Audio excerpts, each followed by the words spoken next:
So today I'm going to be doing 3 chapters instead of 2.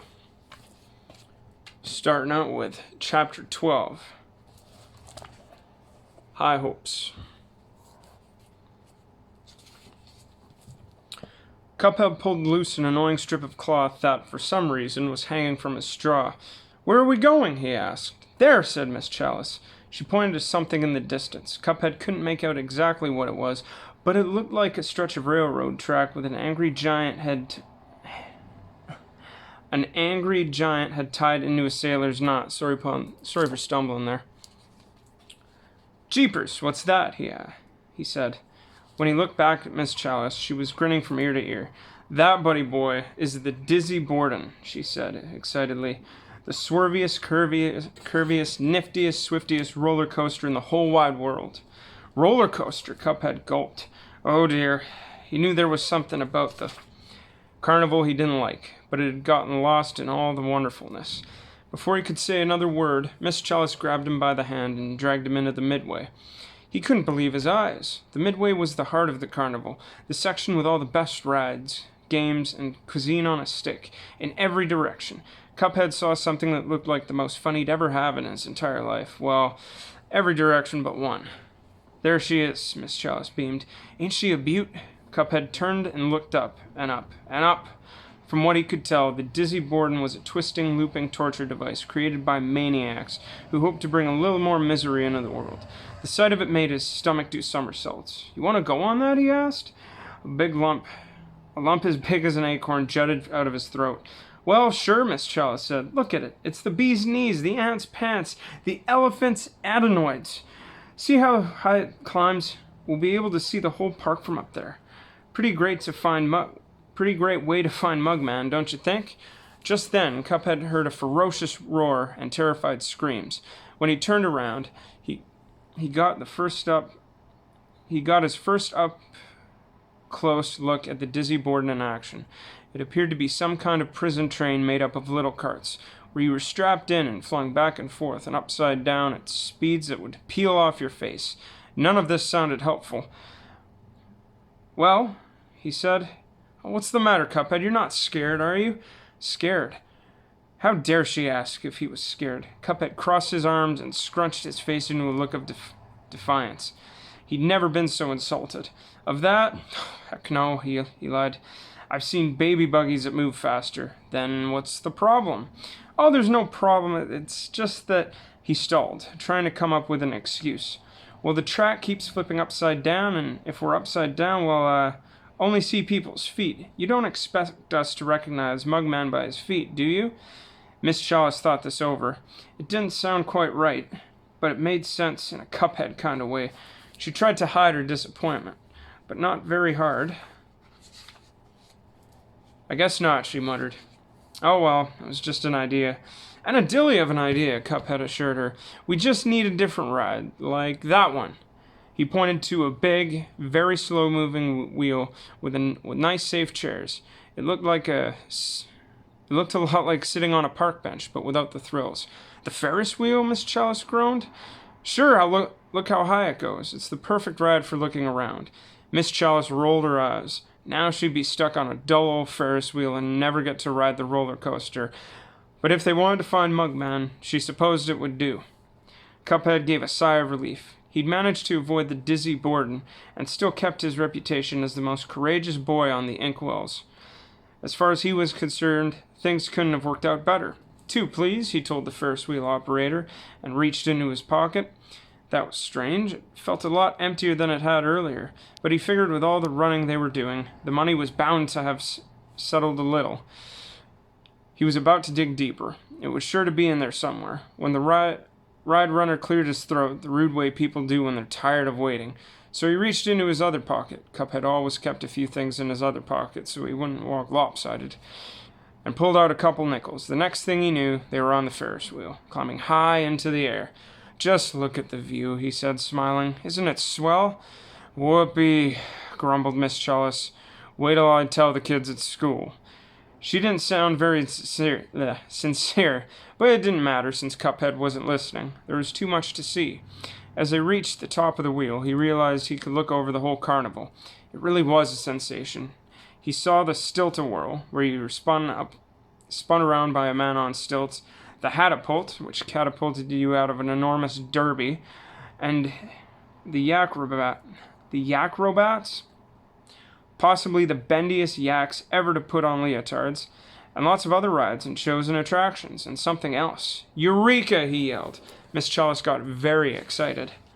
You found Mugman, she cheered, but Cuphead hadn't found Mugman. He had, however, found the next best thing. It's Calamaria, he said. I know her anywhere. Sure enough, the Isle's best-known mermaid was standing on the other end of a midway, having a delicious-looking frozen vanilla phosphate on a stick. Cuphead didn't see Mugman, but there was a good chance he'd be nearby. Now all we have to do is go down from here, he said. Only that wouldn't be as easy as it sounded.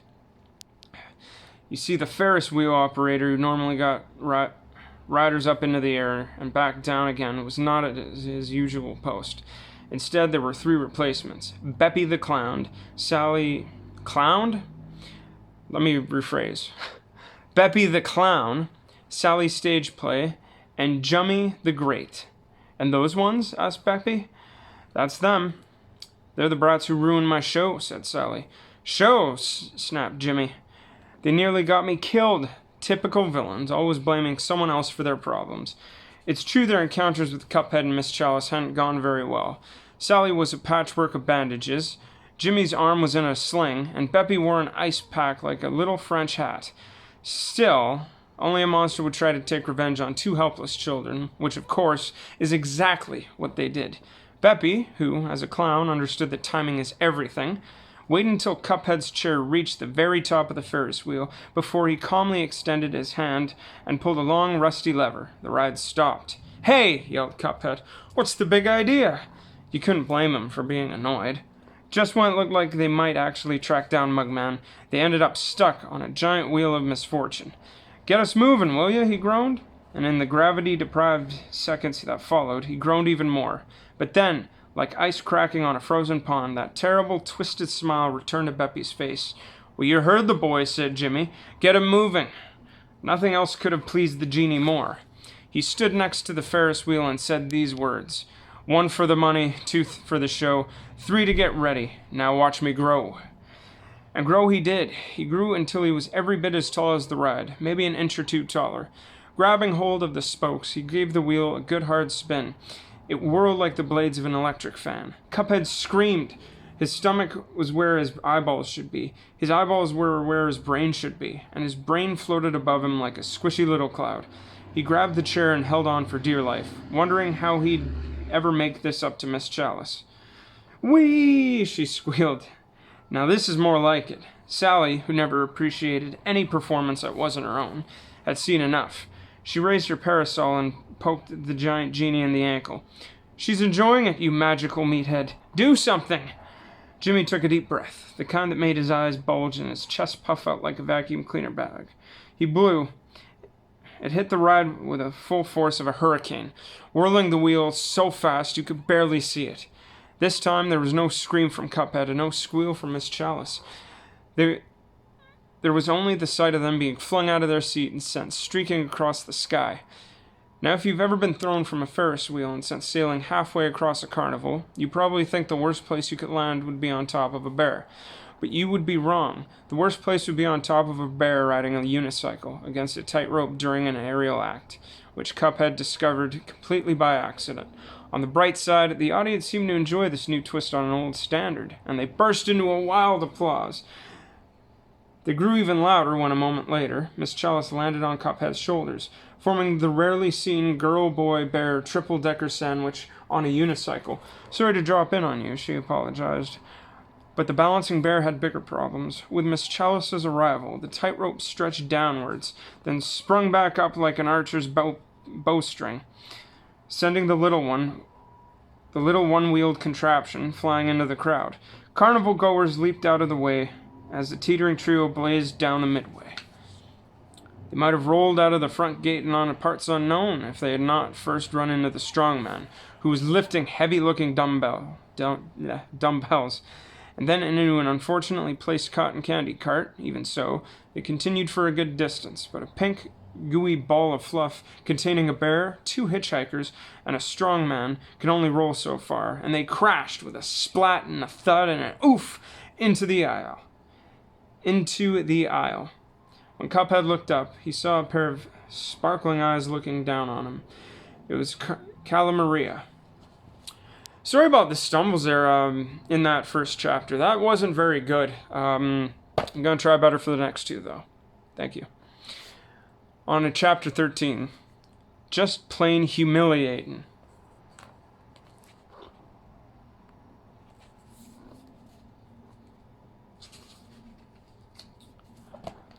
Alright, where's Mugman? Cuphead demanded. Calamaria gave a bored sigh. Same place he's been the past half hour. She pointed into the air. Cuphead looked up. There was Mugman, riding in a tiny airplane twirling round and round on a chain. He wore a smile that, if anything, was bigger than his face. The kiddie planes? Oh, he wouldn't get off, Calamaria said. It was true. At first, Mugman had been completely under her power. He'd brought her candied crab apples, corny crunchies, butter kebabs, beans on a biscuit, pickle sickles, and lots of other tomfoolery. But all that changed when he spotted the plane ride. It was like I didn't even exist anymore, she said. Cuphead understood completely. Mugman had always been crazy about flying. He'd once spent a week in the nearby in a nest of baby birds, hoping the family would adopt him. But this was taking it too far. It was bad enough he'd come to the carnival, but to end up spinning round on a ride meant for babies? Well, that was just embarrassing. Mugman, he called out. Mugman looked down from the tiny aircraft. Oh, hi, Cuphead, he sang. Look at me, I'm flying. Cuphead rolled his eyes. You come down from there right now. Miss Chalice, who had been pulling the last of the cotton candy from underneath her armpits, joined Cuphead and Calamaria beside the ride. She shook her head. Airplanes, she said. Oh, we should have known. At last, the ride twirled slower and slower until the planes hung down like pom-poms on a lampshade. Mugman crawled out of the cockpit. Hello, Miss Chalice. Have you met Calamaria? He asked. We've been seeing the carnival. Seeing the carnival. Cuphead's face turned pink, then red, then purplish mulberry. Finally, a burst of steam blew from his straw. You're unbelievable, he snapped. Do you realize we've been looking for you everywhere? We've only got an hour until Elder Kettle's birthday party. We still don't have a present, and here you were spending good money on kiddie rides. Oh, not just rides, Cuphead, said Mugman. Calamaria won me this. He held up a small tin monkey, the worst prize in the entire carnival. It looked like something that might have come out of a gumball machine if you weren't lucky enough to get something more valuable, such as a gumball. I told him I'd win a stuffed animal, but he wanted that instead, said Calamaria. Miss Chalice looked confused. What are you going to do with a tin monkey? She asked. Put it with these, said Mugman, and he held up a long chain of little tin monkeys linked by their arms. Look, they're holding hands. He couldn't have been more pleased. Calamaria had seen enough. Pardon me. Well, it's been fun, but I have to be going now, she said. Oh, I almost forgot. You said if I won you the monkey, you'd buy me a souvenir postcard, remember? She pressed Mugman's nose with her finger. His eyes immediately flashed the word sale. A bell rang like on a cash register, and his tongue popped out like a drawer. There was $1 on it. Thanks, Flyboy, Calamaria said, and she took the bill and strolled happily down the midway. Well, if that don't beat all, said Cuphead. How much money do you have left, anyways? Mugman checked. None, he said. But I'm rich in monkeys. Feeling suddenly nervous, Miss Chalice reached into her pocket. It was empty. Uh-oh, she said. I've been burgled. Now it was Cuphead's turn. He reached back into the pocket that had seemed suspiciously light during his encounter with the Ferris wheel operator. This time he dug deep, all the way to the bottom, and through the hole, and through the hole, and the hole, and the hole. But when his fingers arrived in Pocket Town, all they found were the little lint tumbleweeds blowing down the street. Cuphead's stomach twisted into a knot. He checked his other pocket. There were 2 marbles, a paperclip, a fuzzy lemon drop, and 25 cents. This was a disaster. Oh, "Oh well, at least we still have our health," said Mugman, and that was true. But whether they could keep it was an entirely different matter. Thus concludes Chapter 13. On to Chapter 14, entitled Brinnybeard to the Rescue.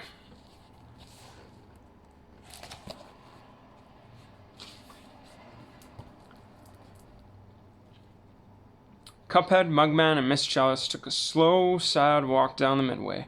Elder Kettle was right. The carnival was filled with liars and thieves, and they were wrong to have ever come here. The three of them were hungry and tired, and their money was gone. But worse than all that was the constant, agonizing feeling of guilt. Everyone was counting on them to bring Elder Kettle a wonderful birthday present. And what did they have for him? Nothing! They collapsed into a miserable heap in front of a short wooden fence. "What kind of present can we buy with a lousy 25 cents? Cupman groaned. Mugman and Miss Chalice weren't listening, but that didn't mean he wasn't heard. "I beast you, matey," came a gruff, booming voice from above. "Sounds like you're drowning in a sea of troubles, but worry not, laddle. Brinnybeard's here to rescue you." When Cuphead looked up, he saw an upside-down face staring back at him. It had an eye patch and a thick black beard and a grin as wide as a mainsail. "Rescue?" he asked. Cuphead climbed to his feet and discovered the fence they were leaning against wasn't a fence at all. It was the front of a carnival booth. The bearded man was leaning through the window above them. "Captain Brinnybeard at your service," he said. "I couldn't help overhearing. You've need for a gift?" "Oh, it's a birthday present for Elder Kettle," Mugman told him. "Arr, it's a fine thing to honor a man on his birthday," Brinnybeard said. "And as it happens, I have a haul full of treasures right here. Each of them available for, say, 25 cents. "Only 25 cents?" Cuphead said excitedly. "Aye, that is, if you can win them." The captain smiled. It was a kind of happy, salty smile that could come from someone who knows just at the right time to sing a sea shanty. This was not that time. The truth is, now he'd become a landlubber. Brinnybeard was interested in only one kind of ship, salesmanship. He held out a ball. "Care to try your luck?" he asked. Cuphead stared at the perfect little sphere. It was round and white with horseshoe-shaped stitching, just like the ball Hildeberg had returned that morning. He reached for it and felt himself yanked backwards by his collar. "My brother doesn't have any luck," Mugman said, pulling Cuphead away from the booth. "He's all out." It was true. If Cuphead learned anything else today, he learned luck didn't last very long at the carnival. "Sorry, Captain," he told Brinnybeard. "Save it for the rubes." Brinnybeard frowned and rubbed his furry chin and leaned an elbow on the counter. "Ah, well, you can't blame an old salt for trying. I just thought, with you needing a present, and this being the easiest game on the whole midway, then—" "Easiest," said Cuphead. He pulled away from Mugman. The captain smiled again. "Aye, that it be," he said. "This game ain't nothing to a boy who knows how to pitch. Why, it'd be like throwing at a sitting duck." "And what exactly should I be throwing at? I don't see any targets," Cuphead said. Instantly, the front of the booth popped open, displaying a big sign that said, "Dunk a Quack." "Sittin' ducks," Brinnybeard said proudly. Cautiously, Cuphead peeked over at the counter. Sure enough, there were 5 ducks sitting on 5 little ledges. They didn't look particularly cunning or quick or even interested. Only one was taking a nap, one was reading a newspaper, and the third was wearing a black derby hat and smoking a cigar. And the last 2 were playing a game of canasta. It really did look easy. "Look, mate, all you got to do is hit the target and the duck falls into the water tank. It's a piece of cake. What do you say?" Cuphead thought it over. He knew he shouldn't spend the last 25 cents on a carnival game, but this was pitching, and the thing he was born to do. He looked at Miss Chalice. She shook her head. "No dice, Brinnybeard," he said. The 3 of them were just about to leave, which is exactly what Elder Kettle would have wanted them to do, when the duck with the black derby hat and cigar stood up on the ledge. "You're just gonna walk away, eh?" he said. "Oh, what's the matter, kid? Chicken?" "Well, if you know anything about ducks and chickens, you know they don't get along very well, and never will. So, of all the names a duck might call someone, and keep in mind they practically invented foul language. Chicken is by far the most insulting. No one understood this better than Cuphead. He clenched his fist and stuck out his chin. What do you see? I'm mixing up voices there. That's terrible. I'm sorry. What do you say? He growled, taking a step towards the booth. Miss Chalice moved in front of him. Take it easy, Cuphead. He's just trying to get to you, she said. Cuphead stared at the duck and frowned. Phooey, he said, spitting on the ground. We're getting out of here. Oh, let them go, the other card-playing duck shouted. He's probably got a rag arm anyways. Cuphead gritted his teeth. You're right, who needs him, said the derby-wearing duck. Hey, fellows, let's say goodbye in a way he can understand. All the ducks leaped from their seats. Bawk, bawk, bawk, bawk, bawk, bawk. They clucked. They then laughed so hard they nearly fell off their ledges. Just ignore them, Cuphead, Mugman said. Cuphead tried, but his steps were becoming increasingly stompy. All right, matey, have it your way, Brinnybeard called out. But I sure hate for you to miss out on these fabulous prizes. Dunk just one duck, and you get a genuine 10 monkey. Mugman turned around, but Miss Chalice stopped him. You're wasting your breath, Cuphead yelled back. 2 ducks get you a whistle, 3 a comb, 4 a stuffed bear, and if you get all 5, I won't, because I'm not playing. If you get all 5, he continued, you get a gold pocket watch and chain. Cuphead froze in his tracks. He could not have moved his legs if he wanted to. Instead, his head spun all the way around until it faced Brinnybeard. Did you say pocket watch? And chain, the captain said. All you have to do is dunk some sitting ducks. It did look easy. Too easy. Well, I don't know. Brinnybeard's face broke into the widest grin yet. I'll tell you what I'm gonna do. Just to show you how simple it is, I'll let you take the first throw for free. Thus concludes Chapter 13. Thanks for watching and listening in. Catch you on the next video. Have a nice day.